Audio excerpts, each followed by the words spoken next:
Don't allow nta muririmbyi ugomba kuririmba w'umukobwa yambaye a ipantaro. female to come here singing one day. Allow nta muririmbyi ugomba kuririmba w'umukobwa yambaye ipantaro. a female to come here singing one day wearing trousers. It is not possible. No. Muze mwubaha aha hantu. Have some respect for this Muri place. Sayoni ntushobora. In Zion Temple, you cannot do that. Umukobwa ko araza yambaye ipantaro zimufashe utubuno twose tuneganega ko araramyande Imana cyangwa arimo arateza umwako urusengero ambara ijipo ryiza. You come here on the altar with the trouser. Are you worshiping God or your ancestors? Mwanyumva neza? You hear? Tihagire bashumba mura. Ndabasaba bashumba mura namwe bakristo mu nyumva. Amakorari yanyu yose. Tihagire umukobwa uzongera kuririmba yambaye ipantaro. Cyangwa gukora protocole yambaye ipantaro. Do not allow girls to come here when they're wearing pants here on the altar. Ntabwo mubuze amakanju hano nayubuntu muratoragura. You are not lacking the shops and the principles from their families. Nta mwana w'imfura watoboye amatwi keretse aba bazungu. No real men who have just pierced their ears. A boy child to pierce their ears.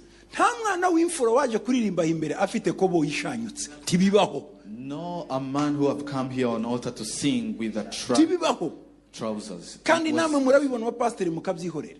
Tiyagira umukobwa, tiyagira umudamu uzaza ahimbere kubayobora yambaye ipantaro. No.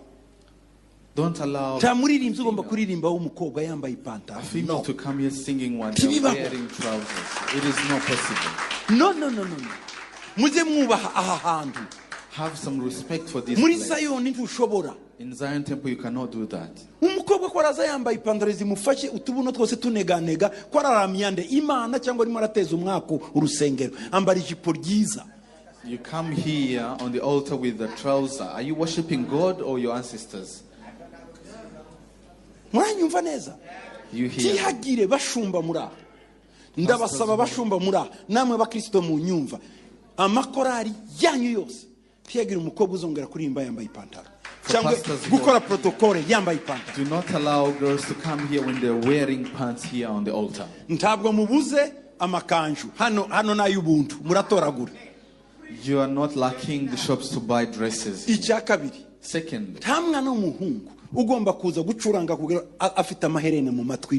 No boy child who should come here to play here when they have earrings. Iherene rivuze iki? What does earring mean? Barishiragaho umuntu wanze gucurwa ngo abe imbata itahi wabo nyuma y'imyaka 7 n'imyaka 50 basubizaga imbata zose wabo, ariko wanze akavuga ngo ngenda shaka gukomeza kuba kwa data buce bafataga uruhindu bagatobora ugutwi bagashira mu iherene. Bisobanura mwe mubona amaherene muyambaye ntimumenye impamvu iherene no kuvuga ngo ndi imbata iteka ryose. Kuki abana bacu mwemera ko babimbata? The earring was a symbol of long-lasting slaveness. Someone who didn't want to go back to their homes, and they get the earrings as a symbol of slavery. Why are we allowing our sons to come here with earrings? Another thing.